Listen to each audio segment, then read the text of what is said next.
look scary. Huh? I look scary. Yeah. I look scary. Hey, Morgan.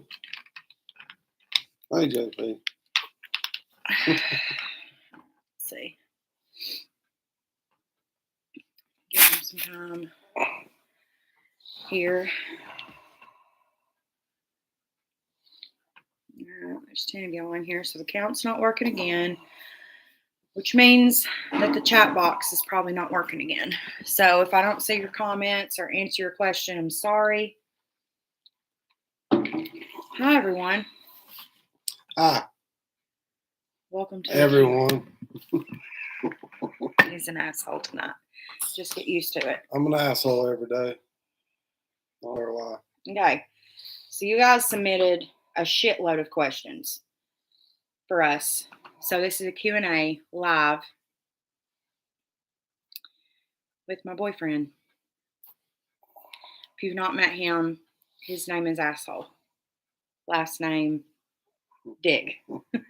No. I'm an asshole Dick. His name is JP. Nice if to you meet have any questions live, just comment them. Okay. Curious to know where JP's favorite place to go on vacation is. Answer that one. To the lake on a pontoon boat. There you go. There's your answer. I've never really traveled, so. Some is in the chat. I see yours, but you're also a moderator. So here lately, I've only been able to see moderators' comments. So if you're not a moderator and you comment, just give me a minute. I'm also going to do some skincare with you guys while we do this because you guys love this shit. So why not? I'm going to do my brows. I'm going to put on some of the Japanese. This isn't going to focus, I know, but it's the, what's it called? Beauty of Joseon sunscreen. This reminds me of Dolly because Dolly did this shit. But this is the Nimya Under Eye Stick. The Nimya License to Glow Serum. The Prim, Makeup Prim Face Serum. And the Honey Peroplips Skin Serum is what I'm going to use tonight. All right, let's go to the next question. Ignore it. Just ignore it. That's what I do. How many countries have you guys been to? I have been to 3.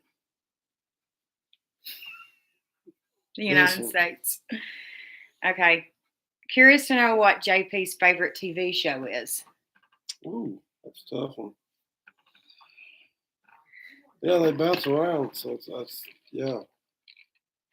Right now I'm on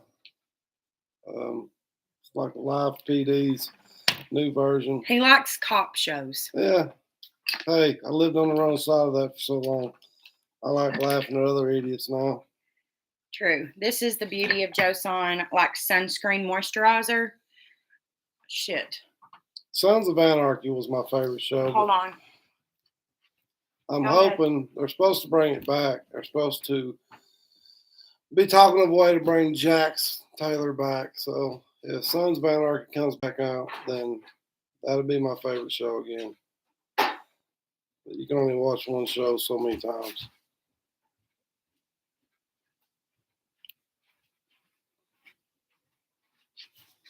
All right, y'all. I forgot my 2 refrigerated creams. This is a under eye serum that's very expensive, but so good. It's the Estee Lauder Advanced Night Eye Repair and the Fresh Beauty. Is this one focus? Rose Deep Hydration Face Cream. Not sponsored, but I have been sponsored by them before. And you guys know that I've been sponsored by these 3 products right here, but I'm not sponsored by them right now. Just to be clear. They are not paying for this live. Okay. Have you ever met a celebrity? This goes for both of you guys. You guys have heard of a couple of my celebrity encounters. Ryan Upchurch, I've met several times. I have also met, let's see here, Jelly Roll on a couple of occasions, and his wife Bunny. Who else? Framing Hanley. They're an older band, but I met them years ago, and I've met the band Buckcherry. Popcorn Sutton, considered a Yeah. okay. Popcorn Sutton, Haystack back in the day. Dolly Parton, of course. Yeah. I want to say there's one more. Oh yeah, Johnny Knoxville. I got drunk with him in a bar one time. I bet you that was fun. No, he was kind of a dick. Really? My Uncle Chuck went to college with him. Might have been just because he was drunk. It was after he started getting famous, and he just was very cocky, pretty boy cocky. Okay. This is a very strange question. What was your favorite childhood toy? I mean, mine is a little strange, but when I was younger, me and my nanny would always watch Gone with the Wind, and I was obsessed with like the dresses that they wore that like poofed out. So I had a huge collection of those dresses with like petticoats, the whole thing. So I would say that was probably, it's not really a toy, but that was my thing. It was like playing dress up, being like little Southern belles. I was a debutante, the whole thing. Well, let's say it was a toss up with jarts, and I still have mine from childhood. They're yard darts that got banned and outlawed, and Big Wheel. I did play with Barbies, but they most certainly weren't my favorite. I was the oldest, so I was just always very girly. I was into really girly things. If we were playing outside, I would make like mud pies and stuff like that, but it was mostly like playing school or playing house or shit like that. In the South, it gets really fucking hot in the summer, so we would find like places we could go that was like shaded. There was this one part of our subdivision that I grew up in that had a creek that ran down it, so we would stay there all the time. We made like little seats out of wood, and that would be our schoolhouse. You grew up in a subdivision? Mm-hmm. Yeah. And I had a farm on the back of it. Like our backyard was connected to a farm. So it's called Mill Run Subdivision because it used to have a mill. That run. There. That's all you can do to this man. Okay. How many pairs of shoes do you have? Me, I got 3 pair of cowboy boots and a newly pair of tennis shoes. And what's on your feet right now? Lake shoes. They're like Hey Dudes. They're reefs. I don't get into that. Yeah, they're reefs. I got him to get a pair of tennis shoes for us to go to the gym together. How many times have we been to the gym? Well, Morgan, let's count. I've been once. I went alone. And we haven't been since. I was sick. Oh, this one's a good one. And we got this question asked 18 times. How many kids do you all want? That's a strong pass. We do not want kids. We want dogs. Yeah, I'm 33 at this point and haven't had any, and I have completely accepted that's not my path. You guys know that. No. At this point, just no. Mm-mm. And I've got a soon-to-be 23-year-old son and soon-to-be 18-year-old son, and that's enough. Okay, so this is the Remington shaver. I was sponsored by them. This is not sponsored. It is something to trim your brows just in like really soft areas. I wouldn't recommend like going in and doing a full trim with it because once you start shaving something, it grows back thicker and thicker. You guys know I recommend to wax. But, and to be honest, this thing kind of hurts. It almost feels in comparison to plucking. And I don't know about you guys, but I would much rather just, Plug it. no, wax it. But, which is probably what I'm going to do tomorrow, is just wax. So I'm just going to get these outside edges. The main thing that I do with this thing is just get any of the little peach fuzz that's on my face. So makeup applies a lot better. And you guys know that. That's what I do with it. But I don't really grow much peach fuzz. I can't see it anyways, but I would tell all the guys out there what those are also good for. But I'm not. They are. They make a men's one just like it. Kind of. It ain't lined up. okay. So again, that's the Remington one. I do recommend it, and I do have a coupon code. It's Morgan20, and you can save 20% off. Okay. What is the worst movie you've ever seen? This one's directed to you. A lot of them are directed to you specifically. The worst movie that I've ever seen. Yeah. The Scream series. Scream. I'm joking. That ain't one of the worst movies I've ever seen. I just did that because Morgan loves Scream. Yes, you guys know that I love Scream. Honestly, I really not big into those Hallmark movies and shit like that. I think those are up there in the worst movies I've ever seen. Which you guys know I Category. love. But Morgan can get me to watch about anything. I'll take it back. Somebody did try to get me to watch 50 Shades of Grey. And we got about 15, 20 minutes in, and that was it. I was done. I got up and left. A lot of men dislike 50 Shades of Grey. I'm not watching that. I'm not watching Magic Mike. I'm not watching Brokeback Mountain. Okay, why? Because none of those have anything to do with me. Well, no, neither does any other movie. Bullshit.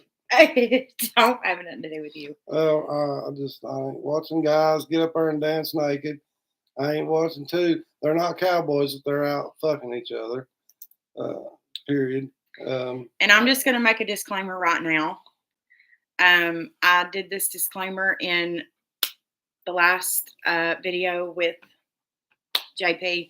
He is very conservative. If you're not, I would just recommend you don't even watch the rest of this. Carry on. Well, I mean, it might be good for other people. That's fine. Keeping that in mind, I don't give a fuck what anybody does, but I ain't a cowboy, and I don't want to watch guys naked dancing. Period. So those are the worst movies. What about Magic Mike? What is it about that? Well, it's another gay ass movie. I don't know that it's gay. Well, it's not for me. Okay. Give me some John Wayne. Okay, so you guys have a lot of questions for him. In particular, a lot about his political views and... No, we're not going to get into that. Okay, and also if he has ever owned a shotgun, or do you have a shotgun? I used to own one when I was able to. Okay, and this one kind of goes with that. Have you ever shot a gun? Many. I have too. This was asked for me as well. Have you ever shot a gun? Yes. I'm checking to get my rights back to at least be able to have them and shoot them. Okay. A lot of cheating questions. Have you ever cheated? Have you ever been cheated on? Yep. Did you guys cheat before you guys got together? A lot of cheat.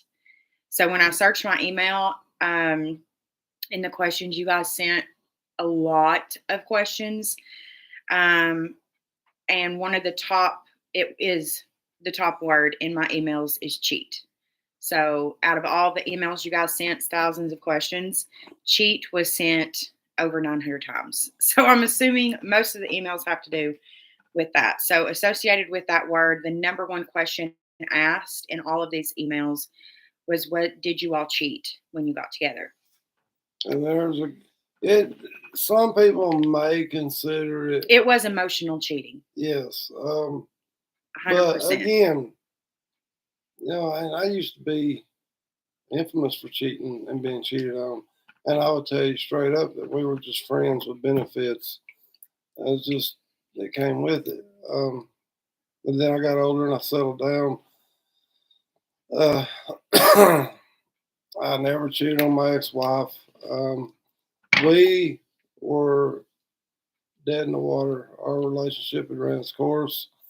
When Morgan come into the picture, and she shined a light on my soul, and like I said last time, it was just the connection on every level.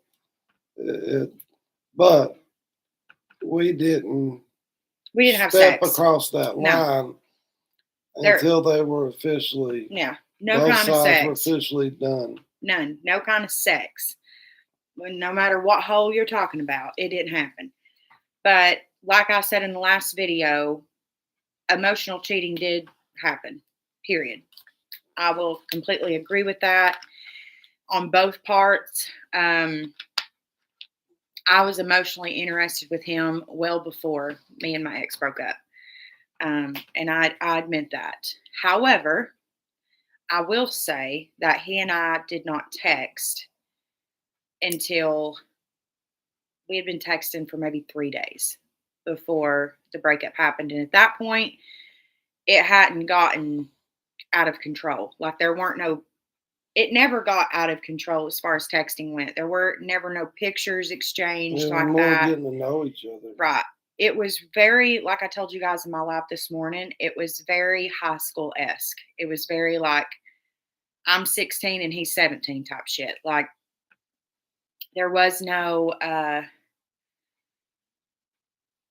I'll just do the rundown again because there's a lot of questions about how it started, how it went, all of those things. So we met at work, and I'm not going to rehash how we met each other. We started working together basically, and he trained me. And the second night, we decided that we should have each other's phone number for work purposes. Well, off the bat, it wasn't for work purposes.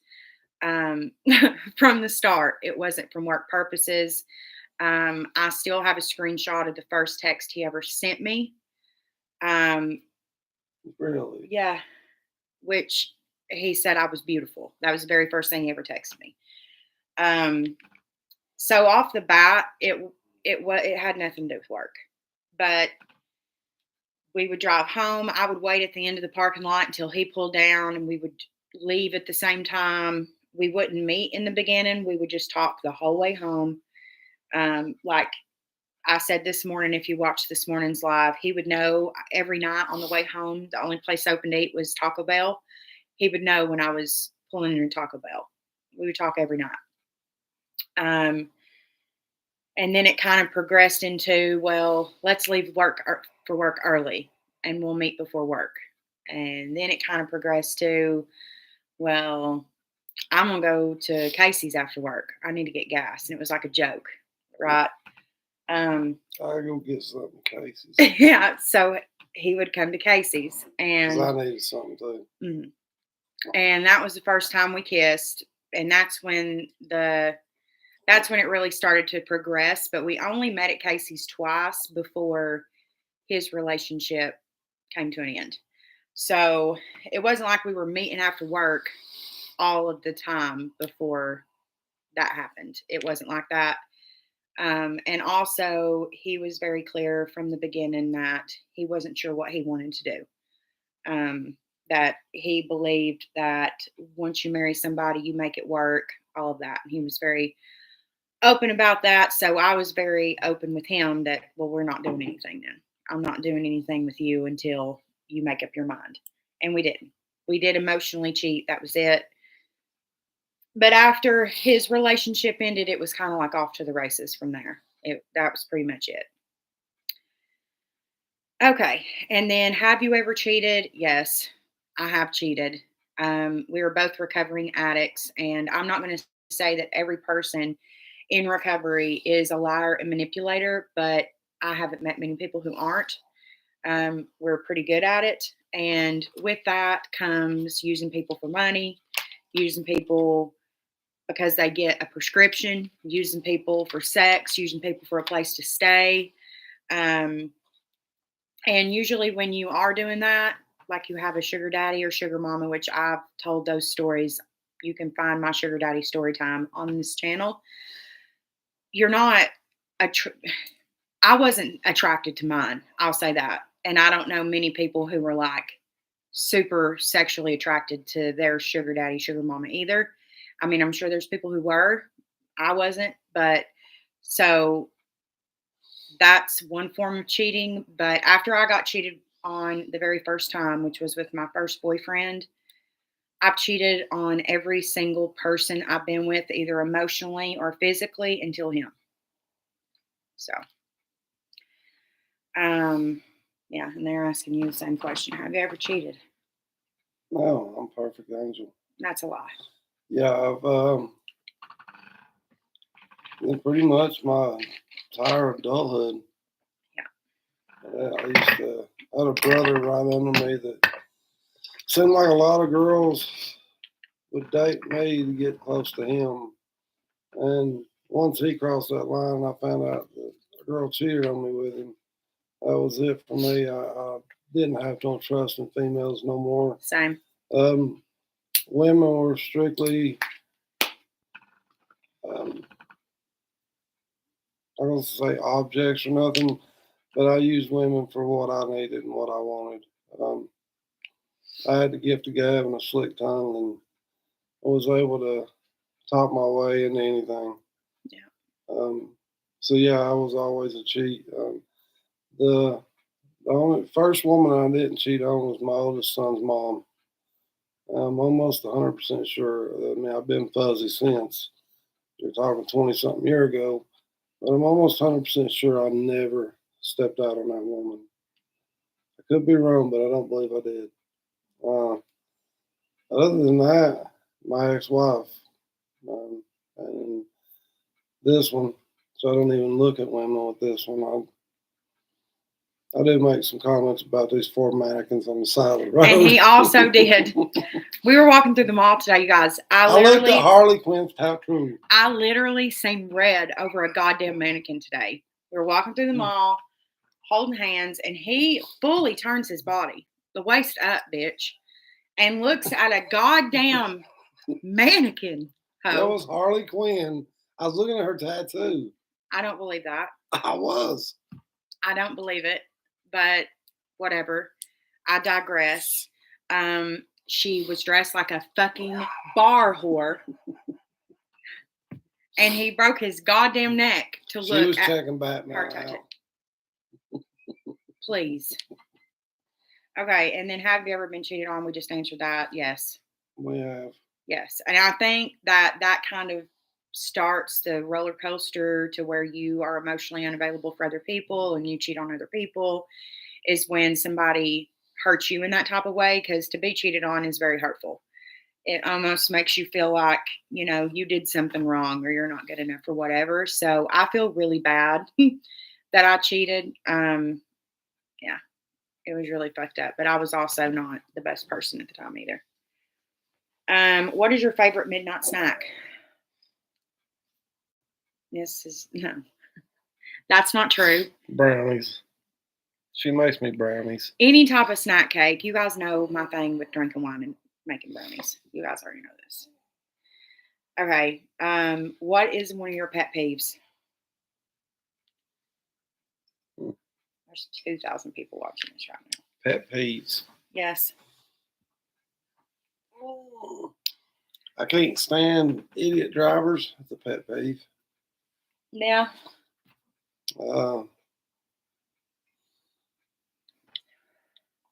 people that just love to hear their fucking selves talk.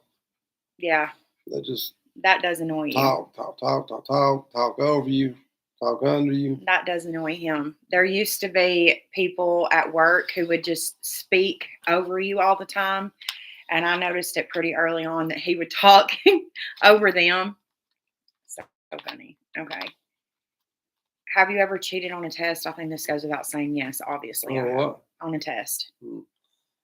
Yeah. I mean, yeah. What are you talking about? What is a talent nobody knows you have? There ain't none that nobody knows I have. Morgan knows everything. So. Yeah, I don't know of anything. What do you miss most? This is a good question. And this comes from like a really long time subscriber. What do you miss most about being young?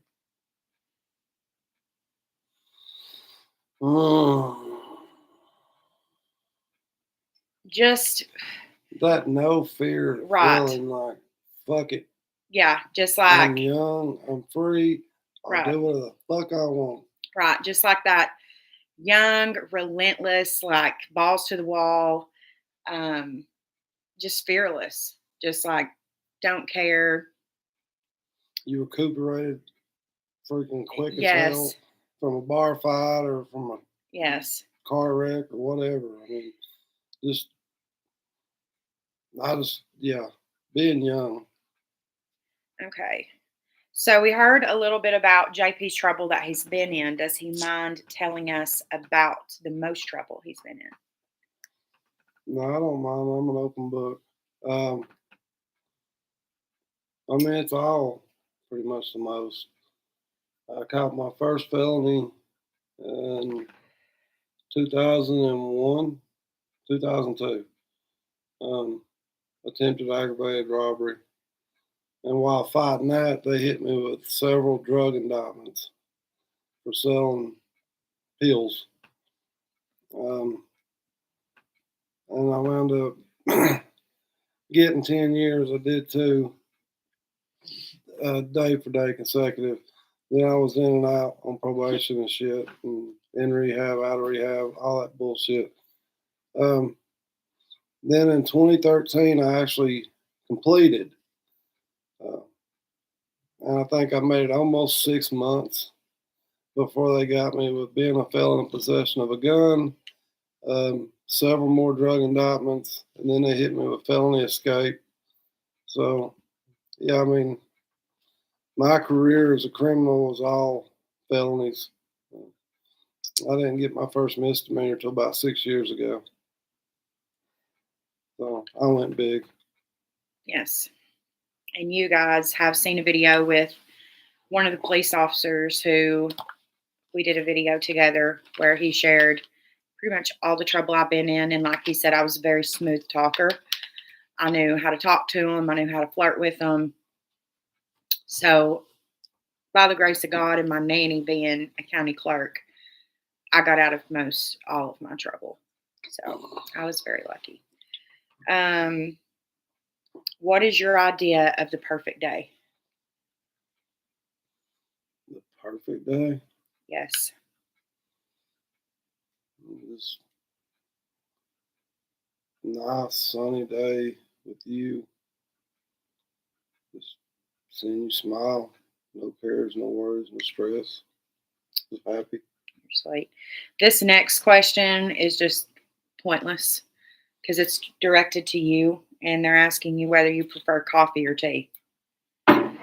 Before he even answers it, I just want to say, this man, the fact that he doesn't walk around with permanent goddamn gut rot shocks the fuck out of me because he drinks coffee from the time he gets up. Only most recently, since we haven't been working at the rehab, has he not drank coffee all goddamn day. When we worked there, he drank it all motherfucking day. So the fact that tea is even included in this is a slap in the face to coffee. I used to love sweet tea. Something about getting clean and sober. I like my coffee. Or it could be my age. We know your input, Morgan, on space, but could JP share his? On space? Yes. Space? Space. You mean the little green guys? All the shit the government don't want you to know about? Yeah, we ain't gonna talk about it. You guys know my total opinion when I was 9 years old. He doesn't know this story, but I will die swearing this. I was completely and totally awake. I was at my nanny and pappy's house, but you guys know that house was fucked. Absolutely fucked. I literally, he doesn't even know this. I had a friend who I called baby. Every doll that I had when I was a kid, my mom will even tell you, she's in this other room. I named baby. And it was this little girl that I used to play with. I literally thought that she was a friend and I played with her. And one day my pappy was like, "Where is she?" And I was like, "She's right here." She used to wear a blue dress with flower print and it had like a white like collar on it. And she wore like a big bow in her hair. I remember her to this day, exactly what she looked like. Um, she wasn't really there. She didn't exist. And there was also an old man who stood in my nanny and pappy's garage, which my Uncle Larry told this story with me on live. He wore overalls with a white shirt that was all dingy, and he had a pack of cigarettes in his pocket. Remember it as if it's clear as day. And then after my nanny died, me and my Uncle Larry had paranormal investigators come into the house because that house was absolutely fucked, and found out that there was a lot of shit. I also remember seeing little miniature people walking in my windowsill when I was like 12. But when I was 9 years old, I was asleep in my bedroom, and there was this gray thing standing in the corner of my room, and it took me on a spaceship. And people think I'm nuts, but I stand by that. I might have been 9, but I remember it as if it was yesterday, and it took me into some other world. I don't know. It was fucked. I remember it clearly, vividly. And I do believe that I don't think we're the only thing that exists. I No, think you would be stupid to think that there's this great big planet and humans and animals are the only things that exist. Get out of here. That's crazy. I believe our government knows it. Of course they do. If you could have dinner with anyone dead or alive, who would it be? Curious to know.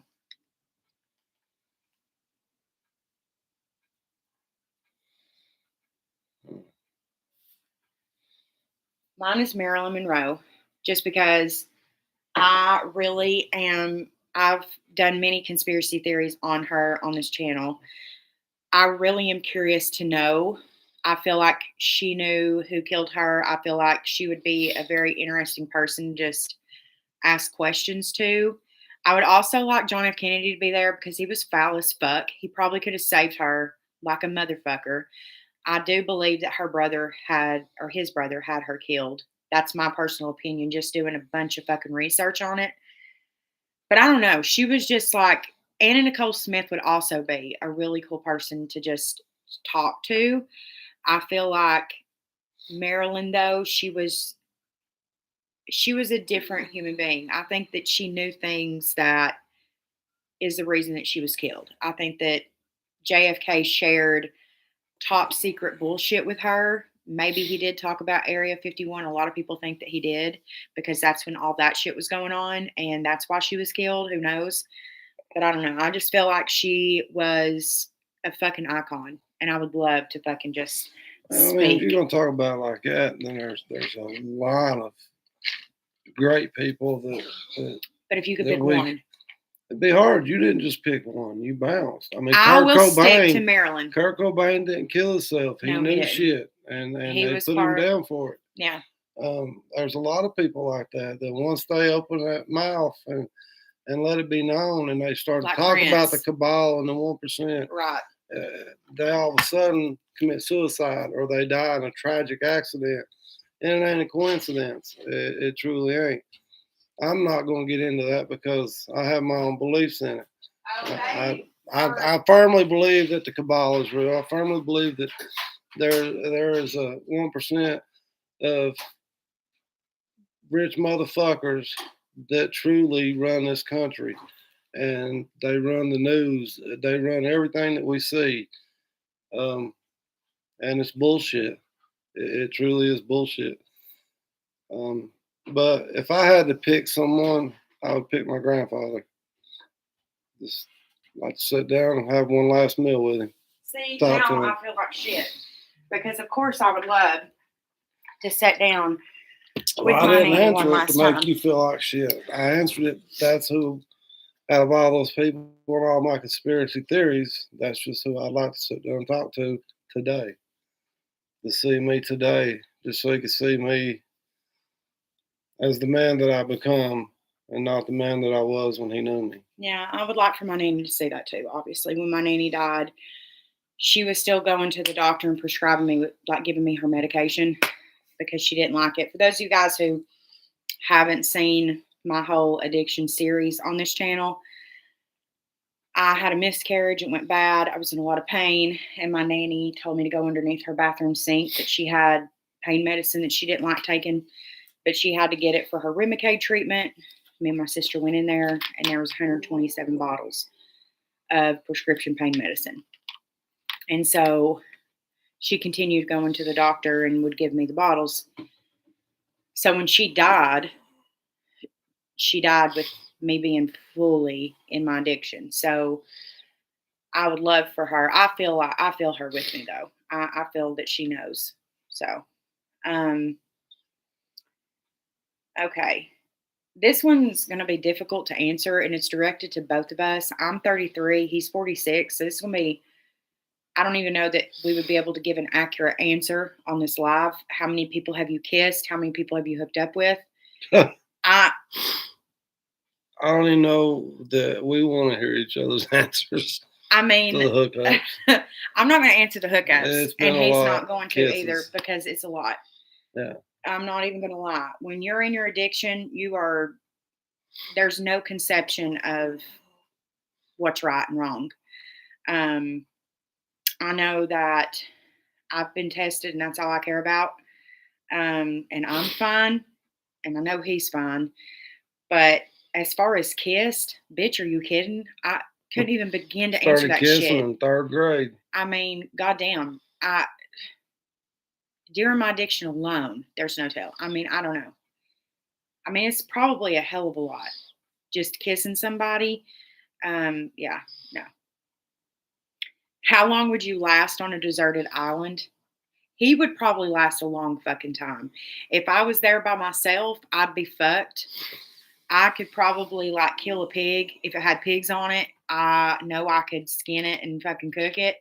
But if it's fucking dependent on sharks and fucking like making my own goddamn spike and spiking fish out of those, I'm fucked. I can't do shit like that. I could fish if I had a fishing pole. We survived a long time.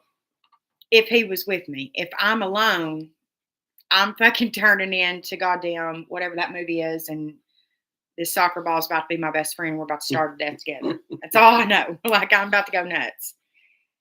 Good question. Jessica asked, would you rather be able to fly or be invisible? I want to be invisible, bitch, because I'm nosy as fuck. I'll go in on all these motherfuckers. Invisible would be nice. Yeah. Flying. Fuck that. Just get in an airplane or fucking jump out of it. If I'm going to get in an airplane, I'm getting in to jump out of it. No, he is going to fly with me, you guys. He's never flew. It's happening. You guys already know how I am about travel and all that. Invisibility would be nice because, I mean, you could really blow the lid off of oh, fuck yeah. The shady shit in the government. No shit, right? So here's another good question, because a lot of you guys want to know my thoughts on people with superpowers. Like, where did those stories come from? And there's a lot of research on how those stories like originated. So what's that you're using, Morgan? I've already told him. Oh. Like he doesn't. Come on. I was trying to do an intro for you. No, it's honey propolis, and it's really good for your skin. But if you don't put a moisturizer underneath it, it's fucking sticky as fuck. But you guys know I did a whole conspiracy theory video on superheroes, where that whole idea came from. And it comes from a government packet from 1926. And it's from the CIA. So do I believe that there are actual human beings with superpowers? Yes. Because why the fuck would there be a whole CIA packet talking about these different medications and vaccines and venoms that the government created to create superhumans, is what they call them. They don't call them superheroes, they call them superhumans in this packet. And the packet was good all the way until 1968. And then it was updated. And it was created in the old school, like computers of the time. So there's no way you can see them now. But back in the day, everything was printed on paper, which makes it very easy for people to fucking make copies of and take them home and like give them to their grandkids one day. And that's exactly what happened. Was Peter Ryan gave a copy on his deathbed to his grandson, and his grandson released a copy of the Superhuman packet from 1926. So, do I believe that the government has superhumans and fucking robots that you would never know was a robot? Absolutely. I think they're capable of all types of shit. They clone people. They do it all. They got little robot mosquitoes. I think if we truly knew all of the government's intentions and all the things that they have, I think we would fucking shit a brick. Like, there's literally no telling what all really is going on. Like, yeah. Yeah, I'm being invisible as fuck, bitch. You already know. How many pets do you want? You want a goat? We'll start there. We want a dog. I want a couple goats again. I love them when they're babies. I miss my little goat Buford. Definitely want a pet. A couple dogs. I'm a big dog lover. A raccoon. I'd like to have another raccoon. We'll probably have all kinds of pets. I want a miniature cow. I love them. Me and my best friend Ashley are obsessed. They are the cutest fucking things I've ever seen in my goddamn life. A friend of mine has one in her house, and the motherfucker knows how to open the door with its mouth and go outside and piss and shit. I die. I can't. I die inside every time I see it. It's like chocolatey brown, and his name is Hershey. And the amount of animals that we would possibly have is unreal. Yeah. At some point. What is your most embarrassing memory from school in particular? I'll start. Mine is in fucking middle school. It will haunt me for the rest of my goddamn life. I did not know what a period was. Had no idea. Nobody talked to me about it. You guys know my parents dealt with addiction and all that things when I was in middle school. So no one, like, I was the oldest. So no one like set me down and said, hey, one day you're just going to bleed out of your vagine. Nobody told me this. So I'll never forget this as long as I live. I was in 7th grade. Fucking had just turned 12 years old. My birthday is December 16th. It's right before Christmas. And my nanny and pappy had got me a white Juicy Couture tracksuit. Okay. It's 2003. Let me paint you a picture. Okay. My shit doesn't stink. I wear my Juicy Couture tracksuit to school. I'm orange to the gods. Blonde, bleach blonde at the time. I go to school. Everybody is like, oh my God, you have a Juicy Couture tracksuit, blase, blase, blase. You know, your whole stomach's out. You think, whatever. I just thought I was the coolest thing since sliced bread. I just knew it. It was the first outfit I wore after Christmas break. I'm in fucking geography class. I will never forget that. It literally is embedded in my brain. I sat down in Mr. Williams' fucking social studies geography class. He has me come up to the fucking board to answer a goddamn question. And everybody at the same time, like in unison, goes, it haunts me. I can hear them do it right now. And my best friend, Chelsea, says, Morgan, you've started your period. I'm like, what? What are you talking about? What is that? Mr. Williams pulls me to the hallway, has the fucking guidance counselor come up, who was this rude ass bitch who hated her life, hated her job. Her name was Miss Stephanopoulos, and that alone. She used to talk about how Diet Cokes kill you, and I used to always walk around with the Diet Coke, and she would talk about how Diet Coke was going to kill me one day. She was weird. Anyways, she gives me a cardboard tampon. That's number one. Fuck you for that. That was fucked up. And if you ever come across my channel, I hope you get rug burn. That was fucked up.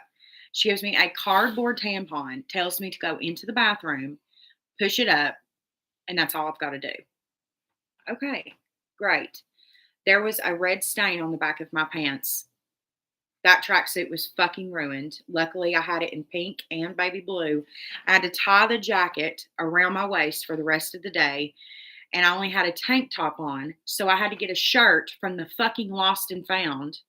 And the closest thing that matched it was a brown, fucking nasty ass brown Aeropostale shirt. Never forget this shit. I go into the bathroom, I put the applicator in, push, and I don't do anything. Well, if you are a female out there and you know anything about periods, you know that you're supposed to pull the applicator out. I didn't do that part. I left it in. So the whole day I'm walking around like I have the applicator stuck in my vagina. It hurts. I remember crying. She also gave me a super goddamn tampon when I was fucking not even 13 years old. That bitch was psycho. Yeah, that's embedded in my brain. I will never forget it as long as I live. Traumatized. Literally traumatized. I can't talk about y'all. Nobody can. It's fucked up. Mine was, I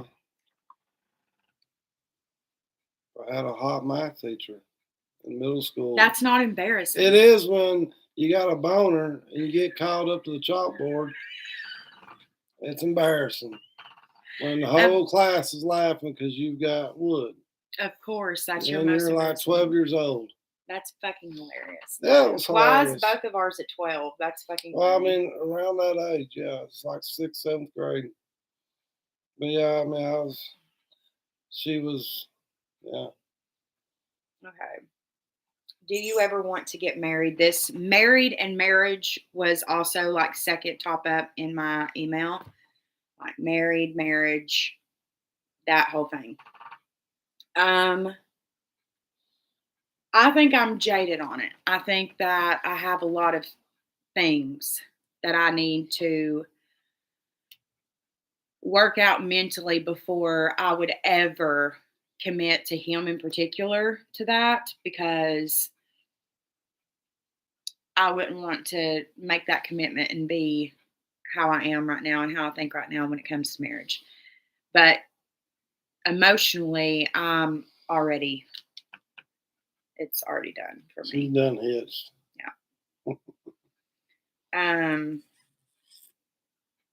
Okay. Would you rather live in a submarine or airplane? This was directed to you. It's a very odd question. It is. Steve asked this. Steve, that is an odd but good question, buddy. Submarine would be cool, of course, deep in the oceans and whatnot. But I have a fear of drowning. I did drown once, so I would have to go with the plane because at least I got a chance of surviving if I jump out. So yeah, I would go with the plane. Okay. Plus, you can fly all around the world. Submarine, you can't go all around the world. Can you describe your favorite thing about one another? Her smile. I knew he was going to say that. Take the easy way out. Take the easy way out. Your smile lights me up. Mine is going to be very weird, but it's my thing. It's what I like. It is what it is. Take it or leave it. His shoulders. I love shoulders. Shoulders are important. They structure the body. And on a man, if you are a man and you have bad shoulders, you're just fucked. I'm sorry. They structure your body. You need to go to the gym. You need to figure it out. If you have small shoulders as a man, your whole build is fucked. It's fucked up. You need to look like you can do something. Never said that. I thought she was gonna say my ass. No, he does have a nice ass, but shoulders are the first thing I look at on a guy, always. What was your favorite school subject? Are you guys joking? This is the most basic question ever. I hated them all. I like gym. Gym was fun. Yeah, hated school, hated subjects. Math was cool back then because of the teacher. But gym was probably the funnest, just because we got in there and played goofy games. Steve, you're asking some really cool questions. Okay. Really curious to know where he would go first if he could teleport. Mhm. If I could teleport, first place I would go, well, I'd have to teleport in and out of somewhere that had lots of insured money. Yeah. Who wouldn't though? Be honest. I mean, I ain't gonna lie. I teleport. And if you were a government, this is for entertainment purposes only. Yeah, like I could ever teleport. Y'all didn't give me the shot. Y'all didn't give me this. Okay. Steve also asked, what actor or actress do you dislike? Or do you like the least? Tom Hanks. Really? Tom Hanks. Okay. Yeah, I feel like he's part of the cabal. He probably is. But my nanny met him and I did too. And he was so fucking nice and let me get on his private plane. So I'm not saying he ain't. he probably is, There's though, for just sure. something about him that. I mean, it is true. But for me,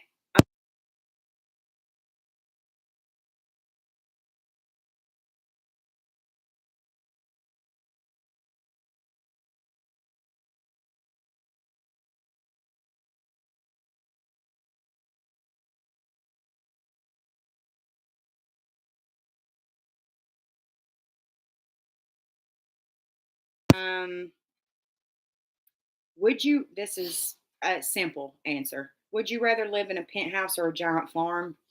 Farm. 100%. Number one, if you're living in a penthouse, you're living in a city. They creep me out. I don't trust it. It's too congested. It's too many people. It's sure visiting or whatever. If that's your type of vacation, sure, whatever. I don't ever see myself visiting a large city. I have been invited to LA for brand deals before.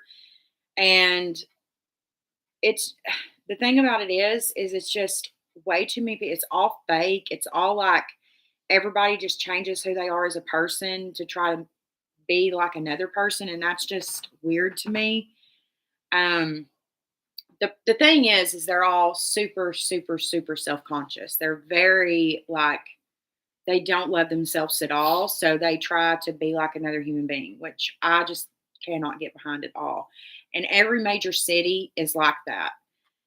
And oh, sorry. And I feel like to live in a penthouse, you're in one of those cities and just absolutely not like concrete jungle. Like you have no porch, you have no yard. If you're living on a farm, you can be self-sufficient. Right. You got chickens with eggs. You got cows with meat. You've got land. Land. Caves. And guys, trees. The biggest advice I can give you is land. If you have your own land, like you have gold at that point.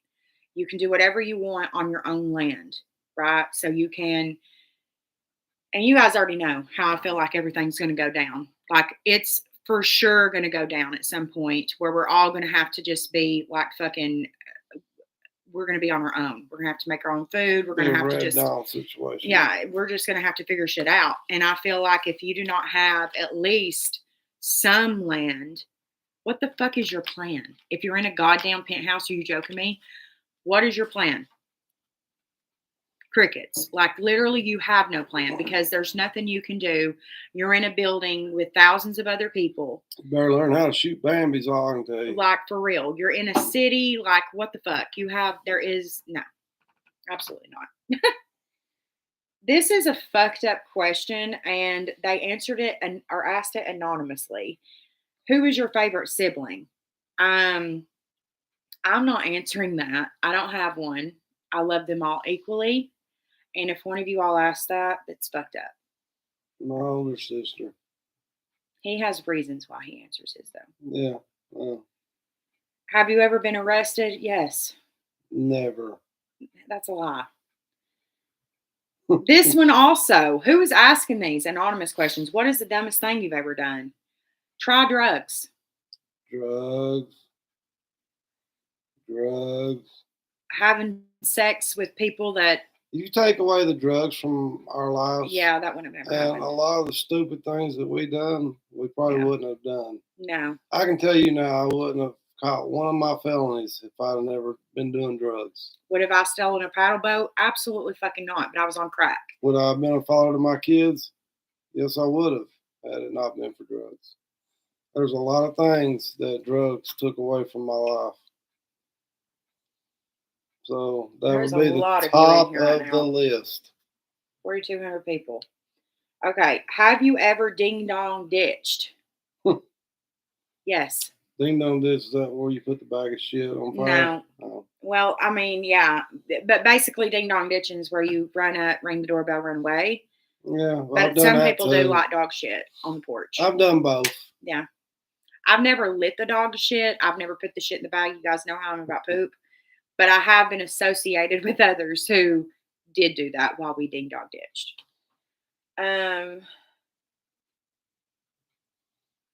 Let's see.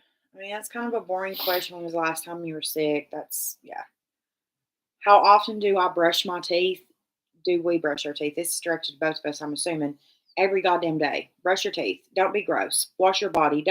You guys already know how I get on these tangents when it comes to bathing. Don't get me started. Now, my teeth don't look nothing like hers, but that's because I've dipped tobacco for And my you guys whole know life. I bought mine. But I do brush. What animal do you resemble? Okay, I will answer for him because he does not know, and I know specifically what animal he resembles. He looks exactly like it. He cannot tell me otherwise. I will never, ever, ever, never agree if he says he does. It's a fact, bitch. He's not going to like it, but it is what it is. He looks like a hyena. If you look at him head on, look at him. He looks like a hyena, don't he? He does. Like the Damn good looking hyena. He is a damn good looking hyena. And mine is just fact. I look like a lion, and that's just a fact. A lion. Lioness.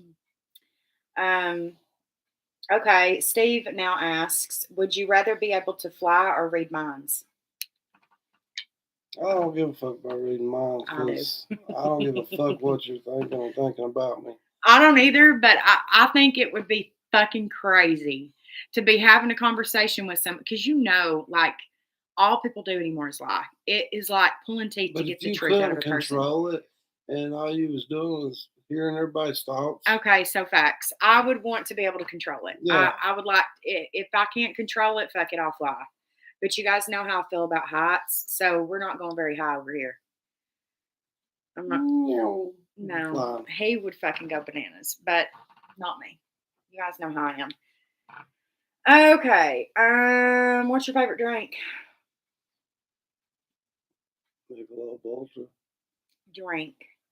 Michelobultra. Dr. Pepper. You guys know mine, Diet Coke. He doesn't really like to watch sports. I will change that this college football season. Yes, I will. Okay. A lot of the girlies want to know what your morning routine is. And be honest. My morning routine? Yes. Get up, make coffee, put a dip in, and put something on the TV. And what time do you do that? About 5 a.m. Every fucking morning, you guys. This isn't like one morning it's 5, one morning it's 7. No. Every goddamn morning between 4:30 and fucking 5 a.m. Every fucking morning. And we're at the point in our relationship where when he gets out of the bed, I may not like fully wake up, but like I'm conscious. Like I know that he's moved out of the bed. And that's how I know that it's like 5 a.m. That's how I keep up with the time. For real.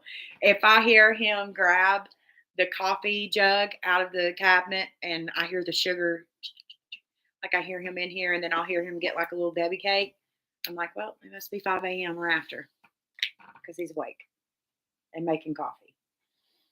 Okay.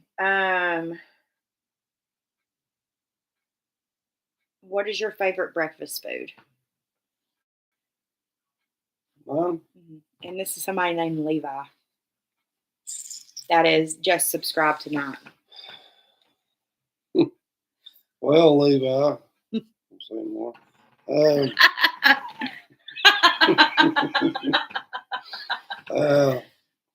I guess we'd have to say my absolute favorite breakfast is homemade biscuits and gravy with sunny side up eggs and sausage. BLT And all glass day of long. milk. All day long, BLT. I love bacon. Do you consume a lot of caffeine? He does. He does. 0 water. Y'all, this is really bad. I need you guys to encourage him in the comment section below to drink more water. Because, listen, anytime I can get him to drink water, I always include a fucking vitamin C, like electrolyte booster packet. I can't. Okay, this is a good question. What charitable cause is closest to your heart? You guys know mine is American Addiction Society. I feel like they do a lot of really good stuff. Hi, Marina. If you're not a moderator, I'm not seeing your comments. I'm sorry. YouTube is all effed up.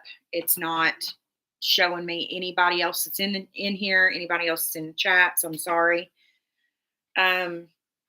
They do a lot of really good things. They help people get into rehabs. They help people who can afford rehab. They help people get on insurance who don't have insurance to get into a rehab that they need. Some people need more than 30 days. Some people need 60 or 90. And you need to have a specific insurance, typically governmentally funded insurance, to be able to go to rehab for that long. They help them do that. They help them find housing. They help them find jobs. They help them with their cases if they're in court. They do a lot of really, really, really good things. And I know that a lot of people have a bad taste in their mouth about AAS because they have started to open up different places that give out needles. I want to be very clear.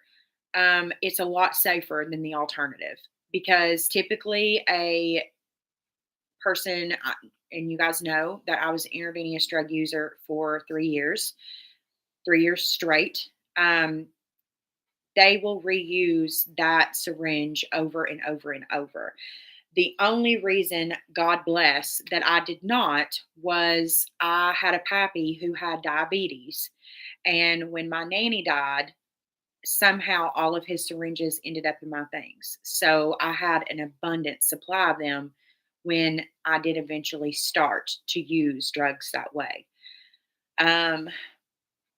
Using syringes repeatedly is so bad for a person. You can get hepatitis that way. You can get HIV that way. You can get extremely sick that way. You can cause yourself to get sores and scabs and infections in the blood and on the skin. Them doing that is a way to prevent a lot more people from dying. I do not see it as a form of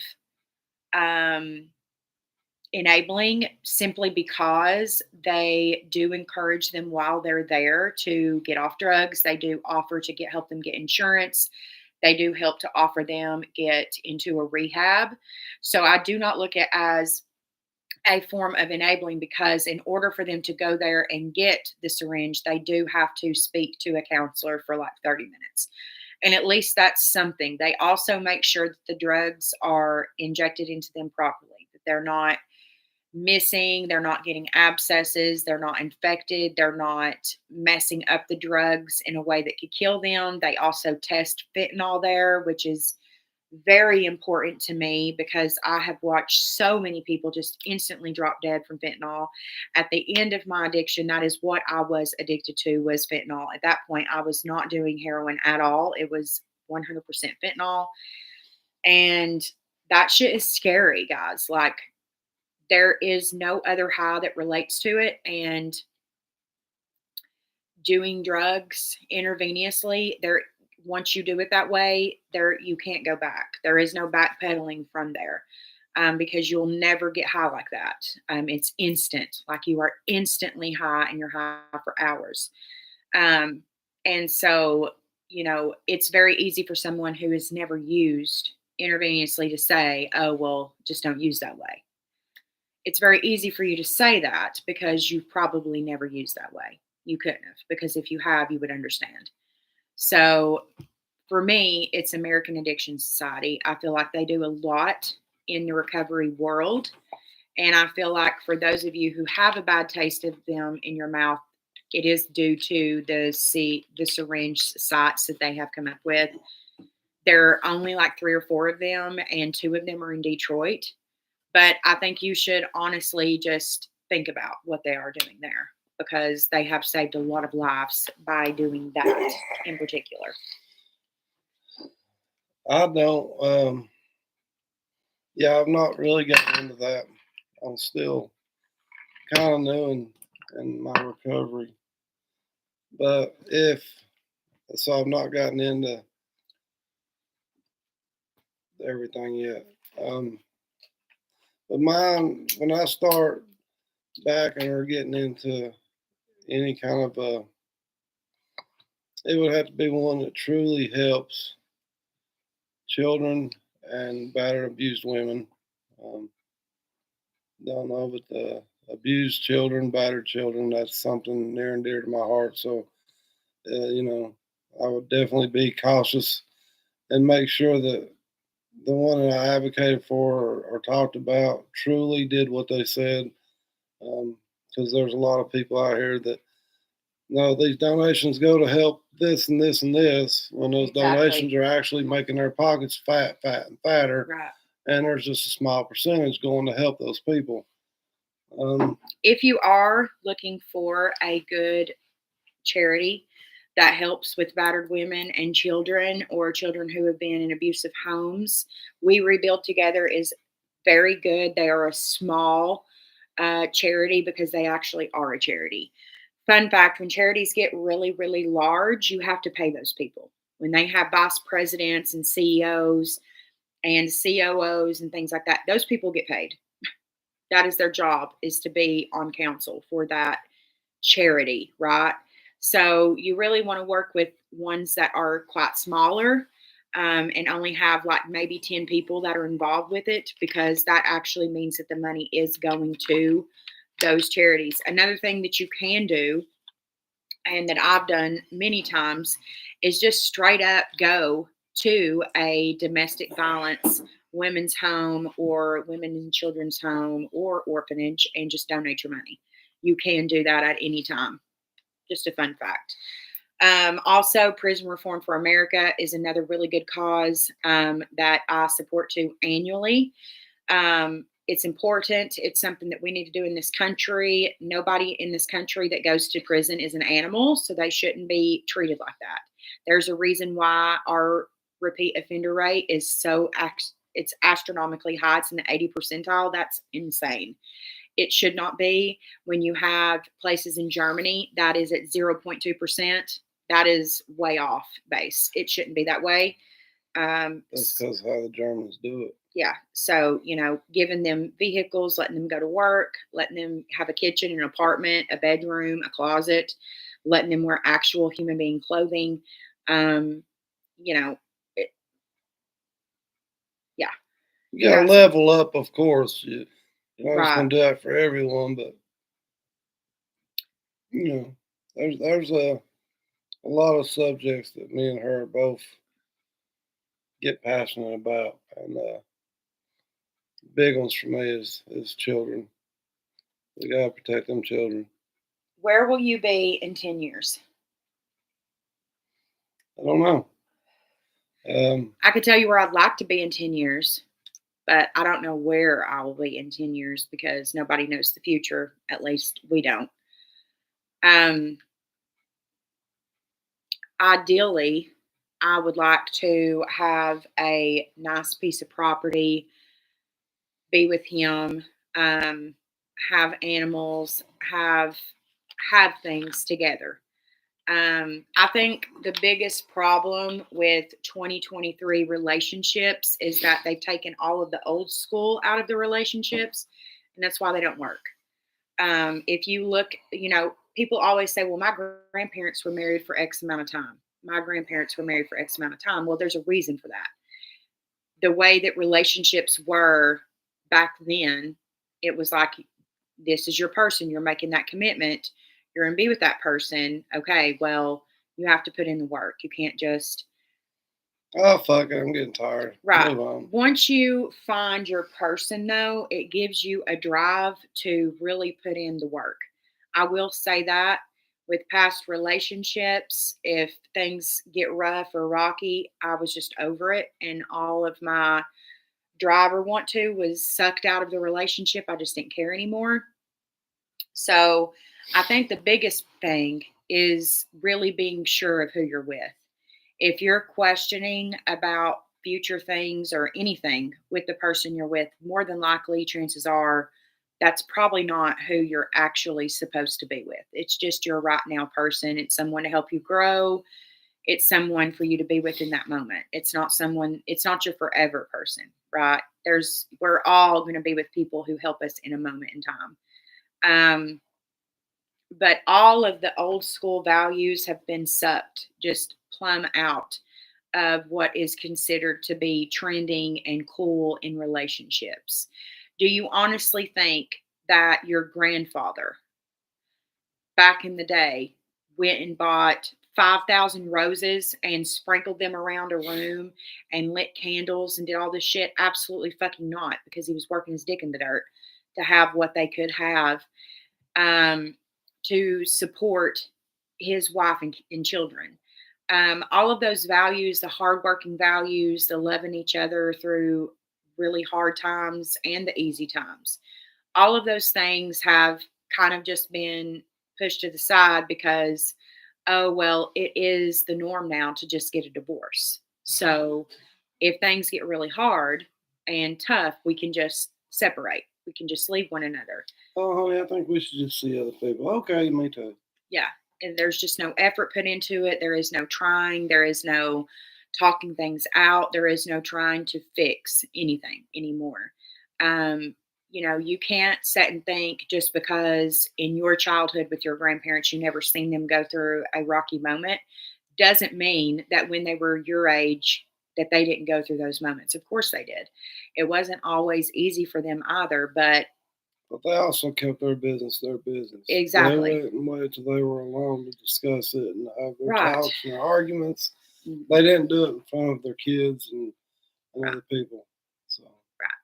now everybody puts their business out for everybody. Right. You guys know my opinions on relationships and how I feel that a relationship should be ran. And I got a lot of comments on that video about how, oh, well, it's just because you're Southern.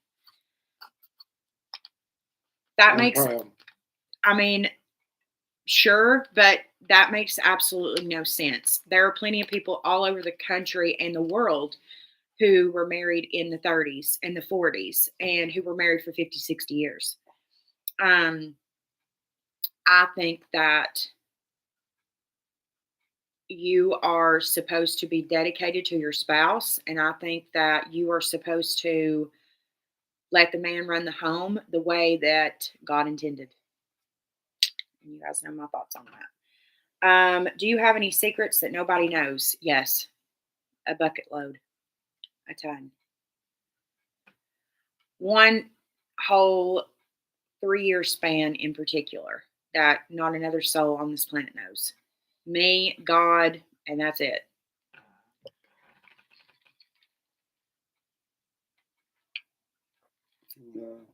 No.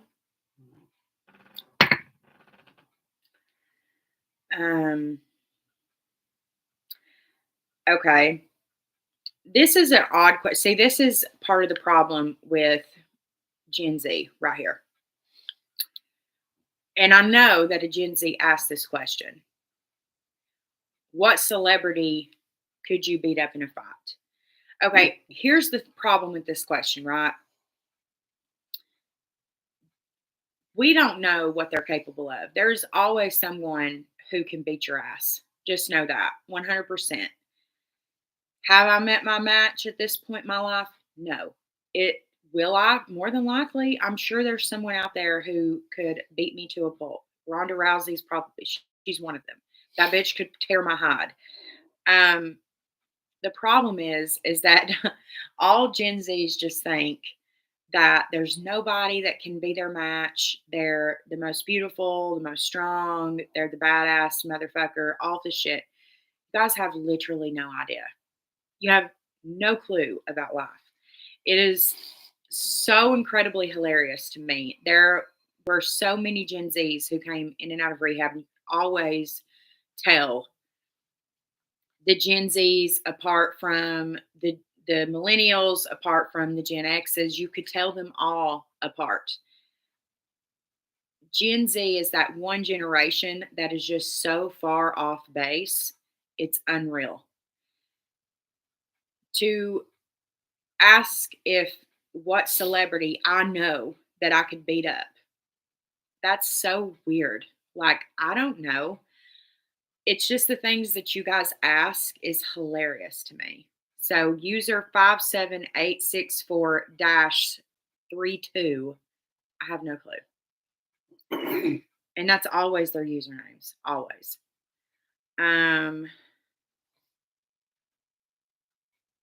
Okay.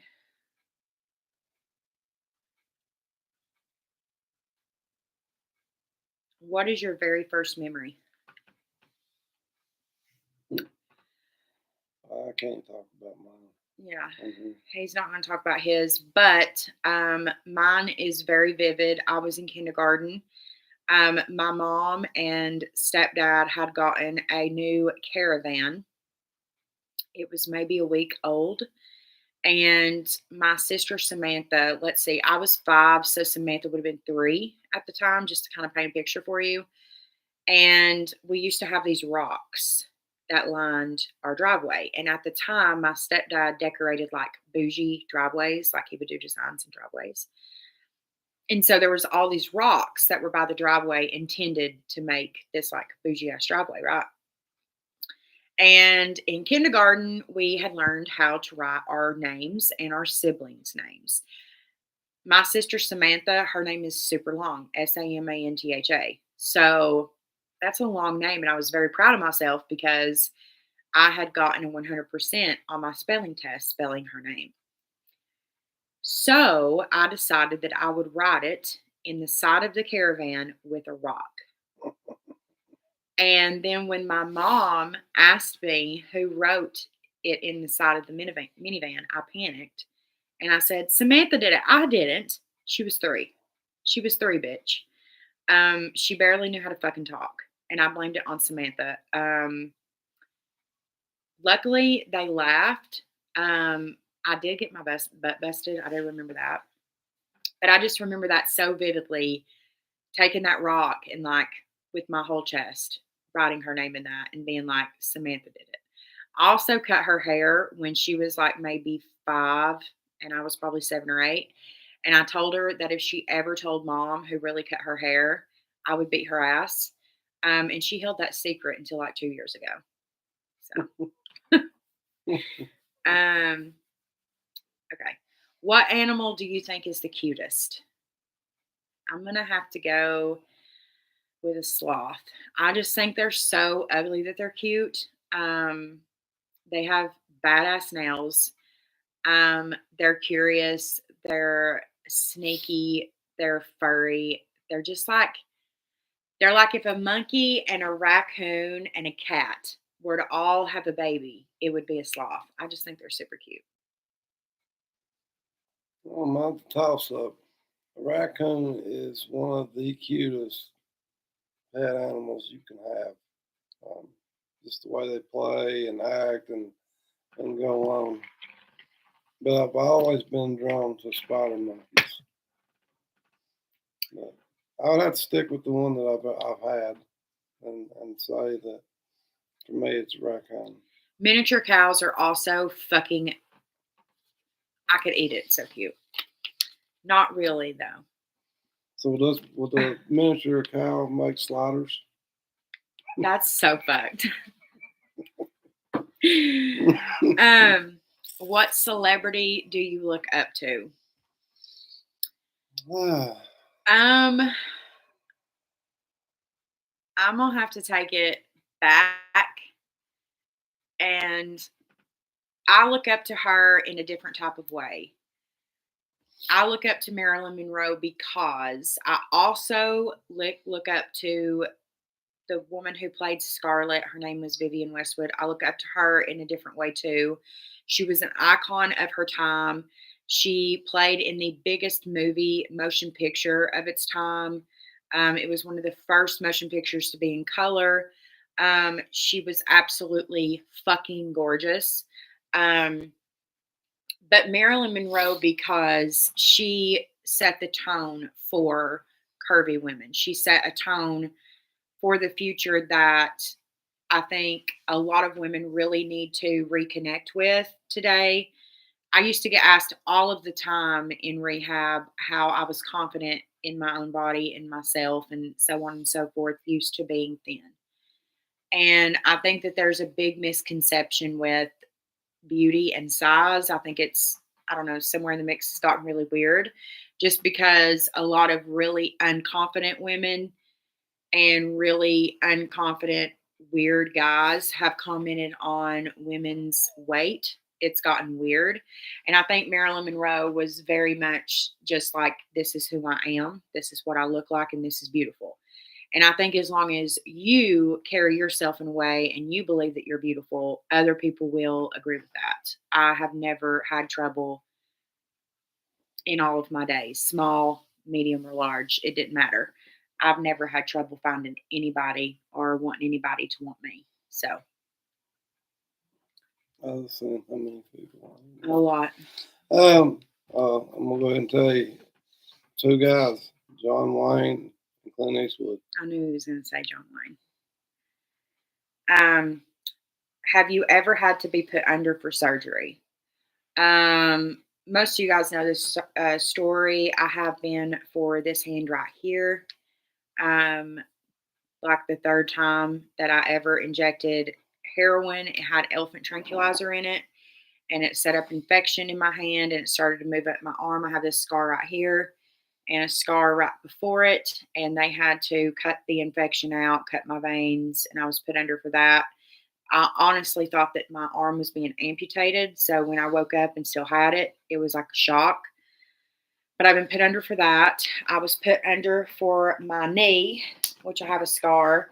That happened when I was like, I don't know, 12 or 13 years old. I walked through a glass door on July 4th, and a piece of glass got stuck in the bone, so they had to do a surgery on that. I've had surgery on my kidney, and I've had a nose job. This gallbladder surgery. That's it. Yes, I broke my nose cheering, and it was all the way over here, and I cried and cried and cried until my pappy said, "Get her a goddamn nose job." So when I was 16 and old enough, I got one. Okay, what fear do you want to conquer?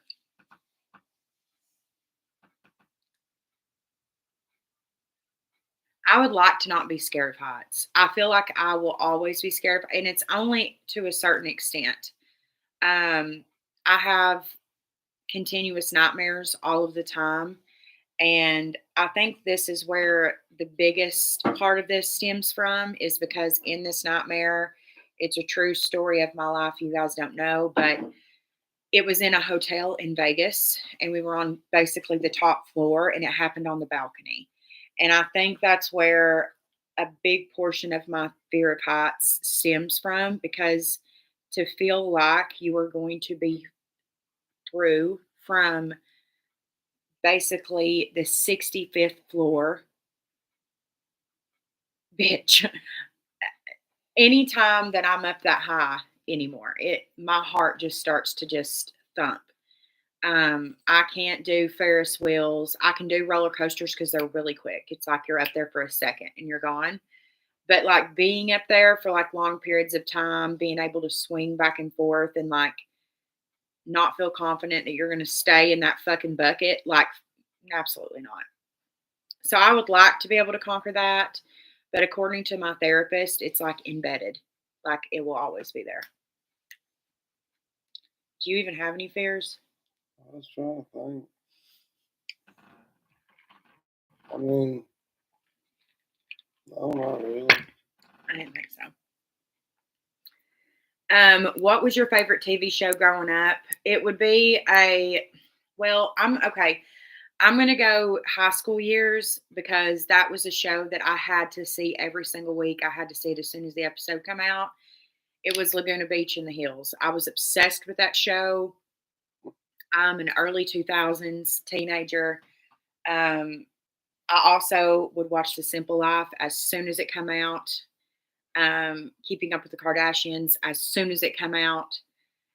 When I was younger, it like a kid, I remember specifically my favorite show was the Power Rangers. I watched it every single Sunday morning, Saturday morning cartoons, Sunday morning cartoons. I watched it.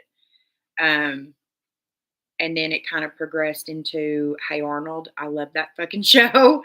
Cat Dog. Loved Cat Dog. Loved Doug. Fucking Doug. Does anybody remember Doug? Rugrats. That was another good one. But it was kind of after my time. It was more my sister Samantha's time. Full House. Saved by the Bell. Staples, bitch. I was trying to think of the names of them. I know a Howard Gang was one that I loved. That was a little bit before me, but it still came on a lot. Yeah, Sanford and Son. Now, keep in mind, you guys, because a lot of you guys are younger. He is 13 years older than me. 80s. And yes, he's talking about a different time frame. So if none of these shows, like they still had the fucking goddamn national anthem at the end of the night and cut the goddamn TV off. So if you are like, what the fuck is that? It's from a different time, bitch. Yeah. Archie Bunker. What is your favorite social media app? I'm going to have to go with YouTube just because this is where everything started for me. This is where, I don't know, this is just where everything is, it's still simple. TikTok is, it's all like, I don't know. It's just, you have to be part of a certain tier of people in order to be successful on TikTok. It's a hard crossover app. I will say I have more followers on TikTok than I do YouTube now, which is crazy to say. But I don't know.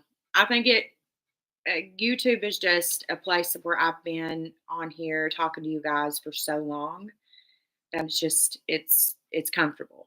So I would have to say YouTube. Facebook is trash. It's literally where you can go and see people who you went to high school with, what kind of drama they're in their life. I swear, every time I get on Facebook, there's someone I went to high school with cussing out their baby daddy. I swear to God, every fucking time. I like TikTok just because there's so much fucking funny shit on there. But his TikTok feed is different than anyone else's in the world. I swear to God. He has one TikTok feed that no one else will ever encounter. I swear. How many hours a day do you spend on your phone? If I'm with him, a lot less. If I'm not with him, if I'm at work and I'm like on a break or something, I spend a lot more time on my phone. Like when we used to work at the rehab, we got separated from one another. We started out working together and then we got separated because he pop kissed me. What a crime. So they separated me and I would just scroll and scroll because the patients would be learning fucking line dances and shit on TV.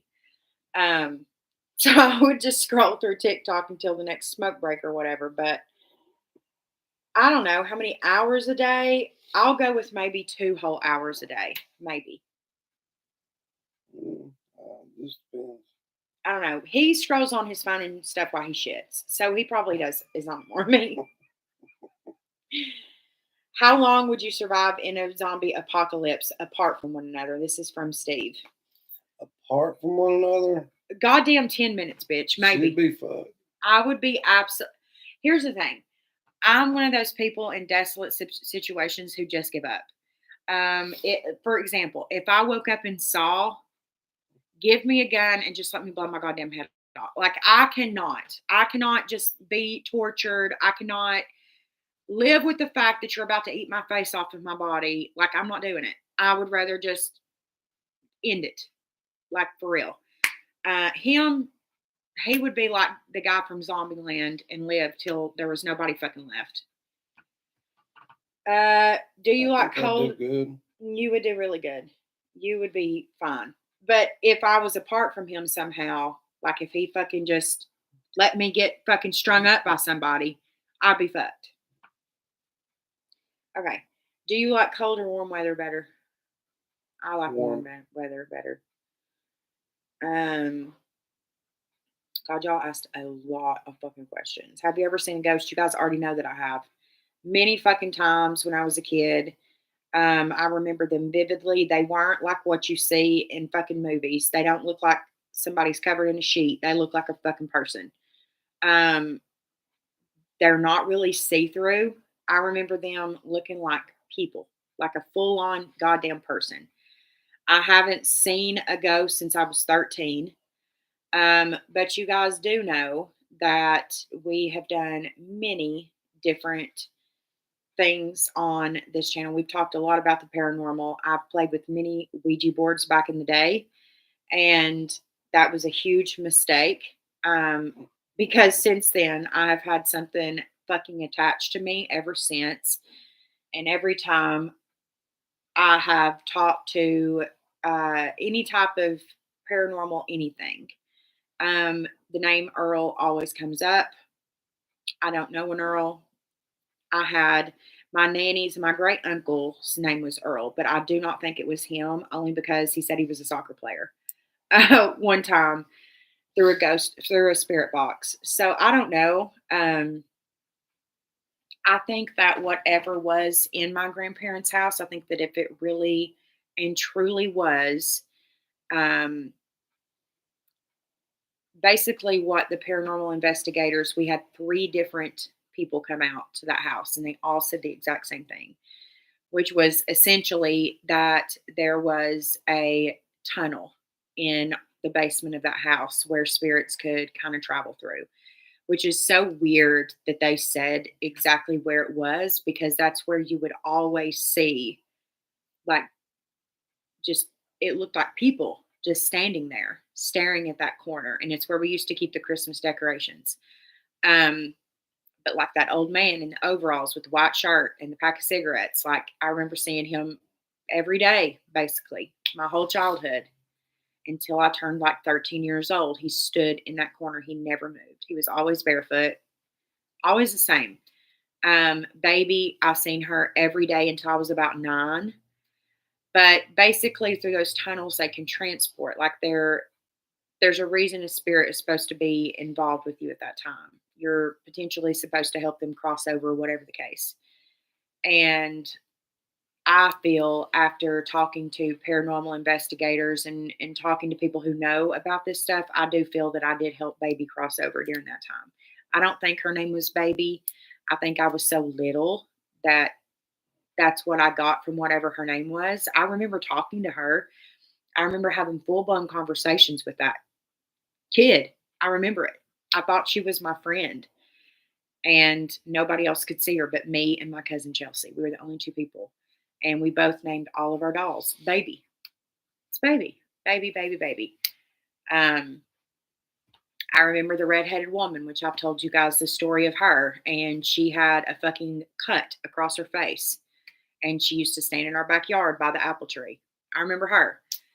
So I just know in that house, I seen a lot of shit. A lot of shit. Outside of that house, I've never seen anything except for in that house. Have you ever seen a ghost? Can neither confirm nor deny that. He has. I've seen a pool table levitate a good 6 inches off the ground. I don't know that we ever seen an entity of any kind, but I have seen shit. I believe in ghosts. I believe that some get trapped, have unfinished business, whatever. And we're going to go to a graveyard or a haunted house this year. Yeah. And do a YouTube. Yeah.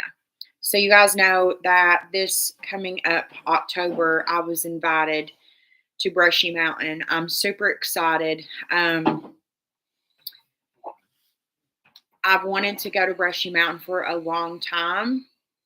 I just think the main thing is that you guys know if you ever are going to go and try to speak to spirits with spirit boxes, I do not recommend Ouija boards. It opens up a whole other realm of that world, because you do not know if you're talking to a ghost or a demon. There are demons.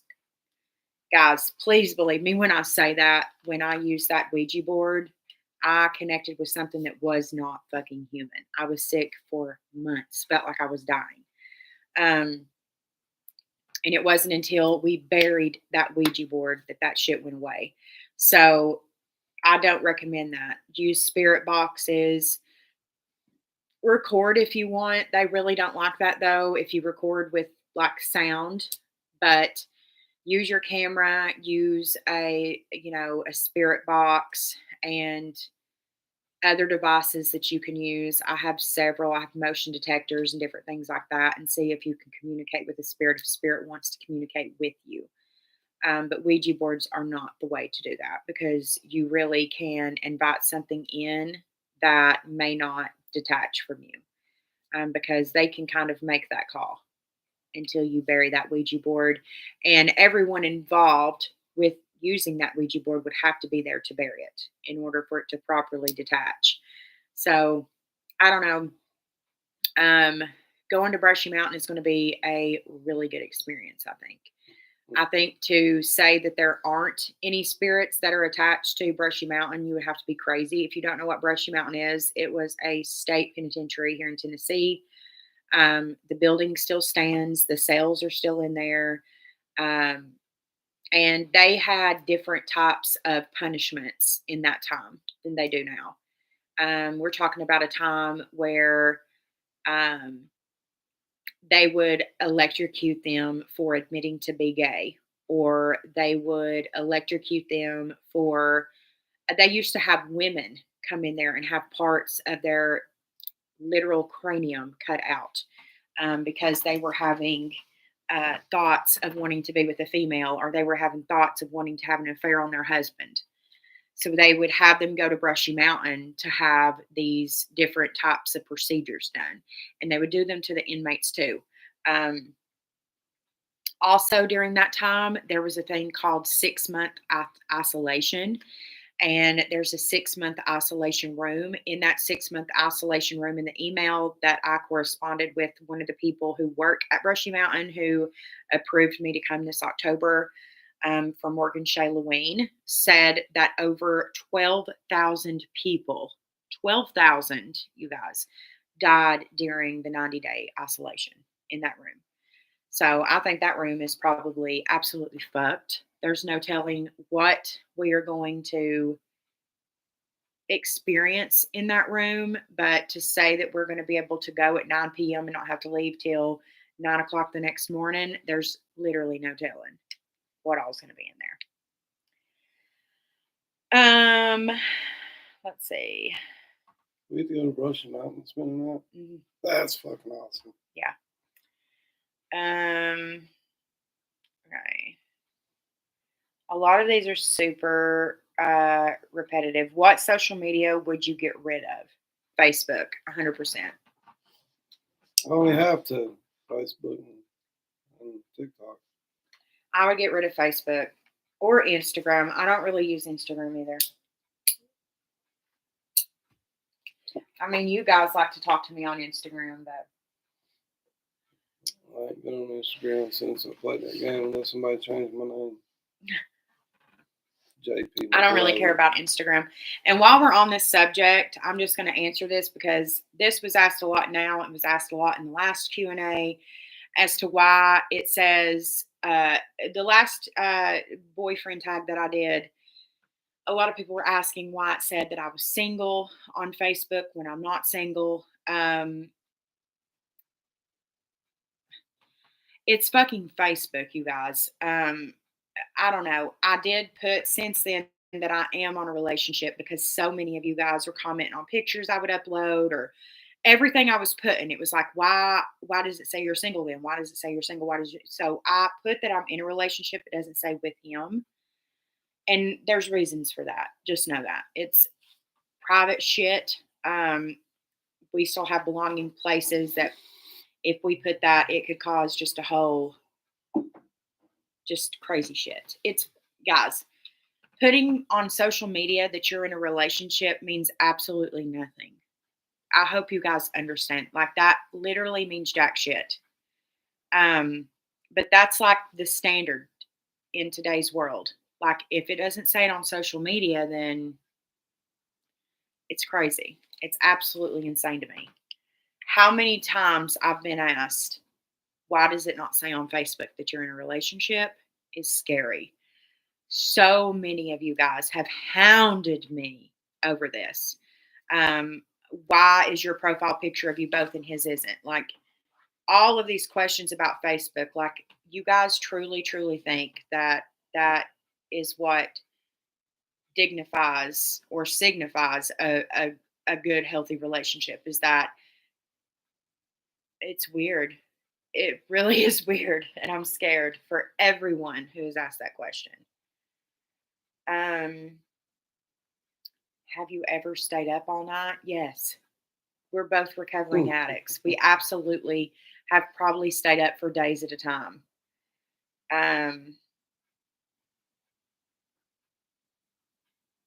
Okay, here's another very Gen Z question. Is there anything you would want to change about yourself? No. No, No. I'm proud of everything I went through. No. I like who I am and how I am. They're talking physical features. I said I like who I am and how I am. Yeah. Too. No. No. That's another big issue with this generation. You're born how you're born. You are who you are. You gotta love who you are. And yes, I got tattoos, but that's not actually changing my features. Like I am who I am. There's a reason why Gen Z attracts so many fuckboys. It's because you do not love yourself. You are not confident in who you are. I'm telling you, being confident in yourself will take you a long way. Can't nobody tell me shit. I know who I am.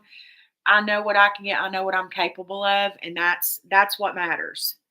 If some guy who you don't even fucking know, or even if you do know him, says, "Oh, you're fat. Oh, you're this. Oh, you're that." Oh well, fuck you. Okay, bitch. And what of it? You was going to get your dick sucked, and now you're not. So, who really lost here? Hurt their feelings harder. Like fuck them. Who cares? They're a loser. They have nothing better to do than to comment on your weight or your looks. That's gross. It's literally gross. What gets you emotional? And they're saying in a mad way. There are just a few rules. Don't disrespect my man, my family. Yeah. And we'll be fine. If you disrespect those things, run.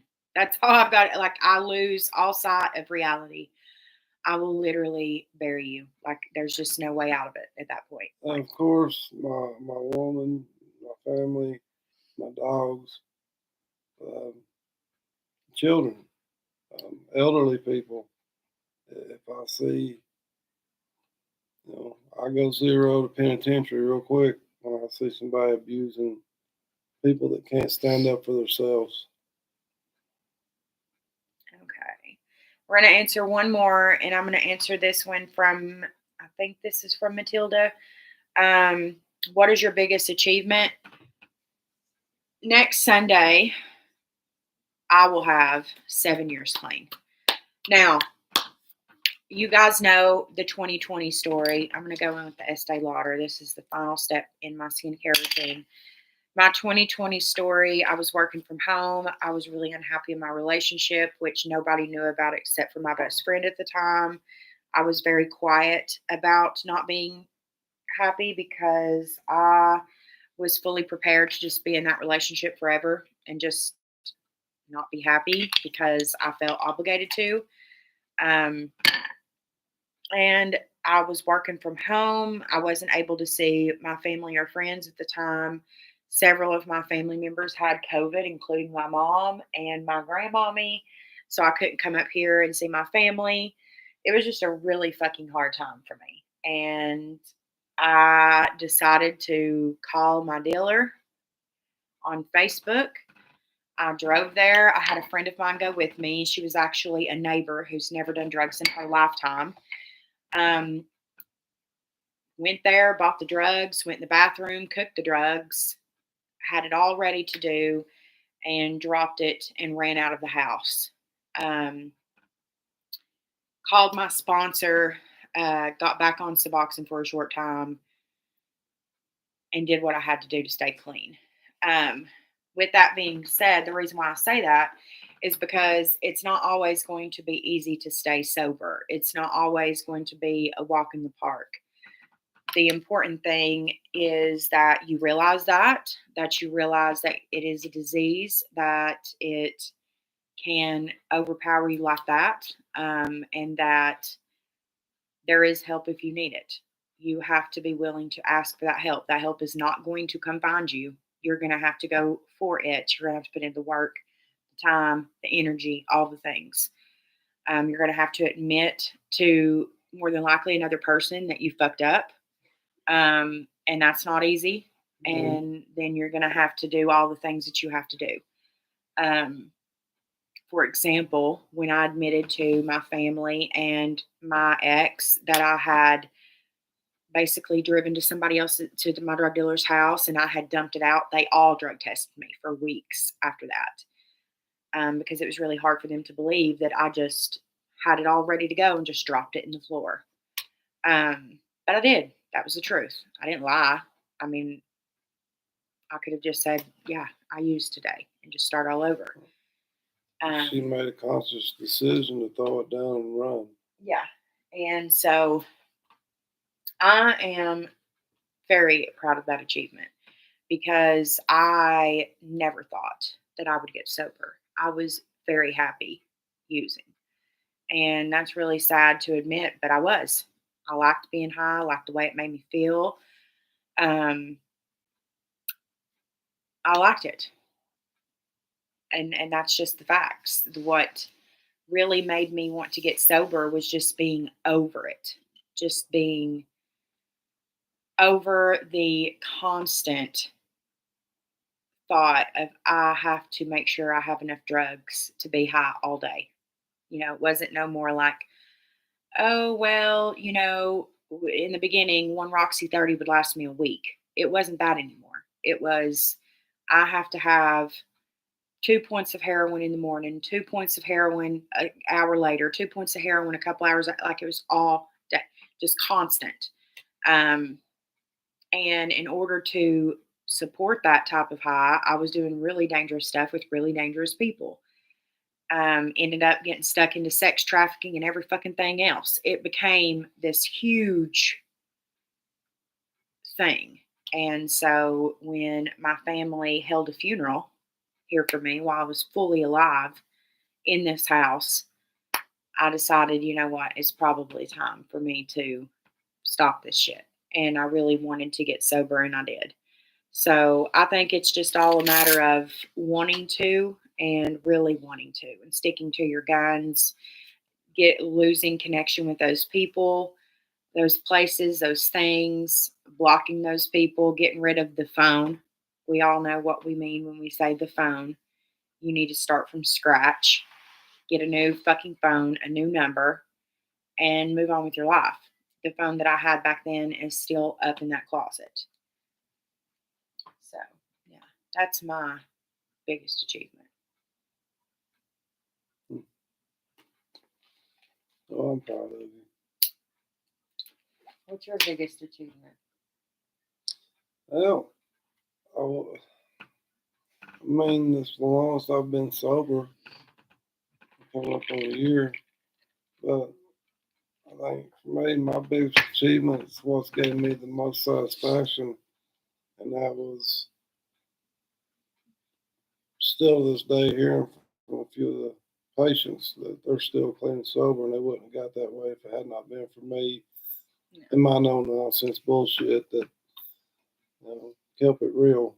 Um, those are my greatest achievements because it gives me a sense of purpose to know that I helped another addict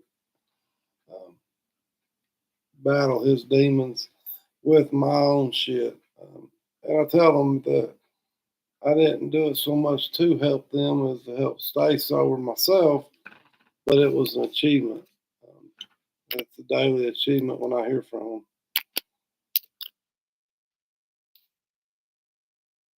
All right, guys, and like I always do when I talk about drug addiction, because I get reached out to so much by people who are trying to get sober or whatever the case, I'm going to pin in the comments the National Health Line for SAMHSA. Hold on just 1 minute here. If you don't know what that is the National Organization for Drug and Alcohol Help. They can also help with mental health. They can get you in connection with people who do help with mental health. But SAMHSA can get you in connection with rehab. They can help you get insurance. They can help you do all of the things if you are if you're having SI, which because of YouTube I can't say what that stands for. So if you know, you know. If you don't, you don't. If you're having SI, you can also speak to someone in regards to that. That is the phone number. It's in the comment section and it's pinned if you need to call and get any help for anything at all. If you are having any thoughts of relapse or use or whatever the case, you can call that phone number right there and someone will be able to help you 24/7. They always answer the phone day or night. Also, follow me on TikTok at morganshay33. That is also my Cash App if you don't want to go through YouTube. YouTube does take a small percentage. Well, it actually just went up a little bit more than it used to be. So if you send super chats or super stickers, it does go through YouTube. So it does not come directly to me. So if you want to support the channel, you can go down in the description box of this live and there's a whole bunch of details. There's PayPal, Cash App, all things. There's also an email down there for business inquiries. If you are gruntstyle or anybody else that was tagged in this video, there is business email down below where you can reach out for any type of sponsorship video. Also down in the description box is an email from me to you guys to where you guys can directly ask me questions or reach out if you ever need to for whatever the case may be. I am not taking story times right now, so I've been getting a lot of emails with story times, different people's stories. I don't do that on my channel. There are a lot of different YouTube channels that does tell other people's stories, so I would just look up somebody like that, but I've never done anything like that, and I don't really know that that's my cup of tea, is telling someone else's story, because I've never lived it, and I don't know. I just think that's kind of strange. But anyways, it's questions, the number 4, shay@gmail.com. Questions for shay@gmail.com. Okay. Yeah, this was some good questions, y'all. Yeah. So we can do another Q&A. I'm still trying to talk him in to let me do his makeup. So far, it is a no-go. But I think that I can still make it happen. 1 million likes. Shit. Who do you think this is? Shane Dawson's channel? I don't fucking think so. We have right now, 7,000 people are watching. There ain't even a million people watching. Anyways. She won't stop. I will not. It will happen, period. But first, I'm going to have him do my makeup because I'm so fucking curious to see how the fuck this is going to turn out. I'm sure it's going to look fantastic. I'm going to be fucking red carpet ready, bitch. I'm really excited because, number one, there's so many options for him to choose from in my collection. It's not like just some little makeup bag. Bitch, there's a lot of shit. So I'm really curious to see how fucked up I make it, or how fabulous I make it. Here's the thing. He's never sat and watched me get ready from start to finish. And I think that's where you're fucked. Because with most of the other people who's done this video, their boyfriends have either sat in on a video while they've gotten ready, or they've had to have watched them get ready. Like, how the fuck is a man going to know what the fuck concealer looks like or fucking contour? They're not. So he's never sat and watched me do my makeup start to finish, ever. So he's not, unless he just knows what the fuck to look for, like lash glue. Are you joking? He's not going to know the first thing about it. So I'm very curious to know. Super glue, duct tape. Thank God neither one of those is in my makeup collection, so we don't have it. There is tape, but only to make a straight line for eyeshadow. So no, I don't use goddamn duct tape for my lashes. Do you see duct tape when I have lashes on? I got some over in the room. We won't get into your duct tape fucking zip tie collection and what it's for. Any man who's a man has zip ties, duct tape, and super glue on deck. You can fix anything.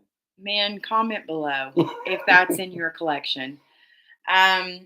If you have any other questions, you can go ahead and send them on Instagram, TikTok, or at that email down below, and we'll answer them in the next Q&A, as long as they're not too foul. There was a lot of foul questions that we're not answering. Listen, asking about his size, our sex life, positions, and things of that nature are not going to get answered on this question. It's gross. It's disrespectful. It's not. The amount of people who ask questions about our sex life is concerning, number one. Why are you so concerned with my sex life and not your own? That's my question from me to you. Answer me that in your next Q&A. User 1234AZ64. Like, what the fuck? It's so weird. So ask normal people questions. We don't need to. No. I'm not going to discuss my sex life. We don't hang from the ceiling and fucking burn each other with matches. We're not into any of that shit. Like, there was even a question that if we like to wear furry costumes, absolutely. Does he look like he's going to put on a goddamn bunny rabbit costume? I'll be in with Fudge. She can be Bugs Bunny. Like, no, guys, come on. That doesn't happen. We're regular adults, okay?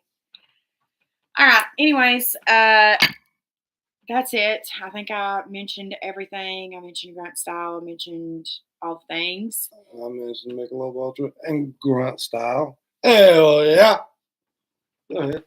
If you do not get it already, he wants to be sponsored by grunt style. He literally made me tag them, you guys, in the tags. They support a good cause. I mean, they do.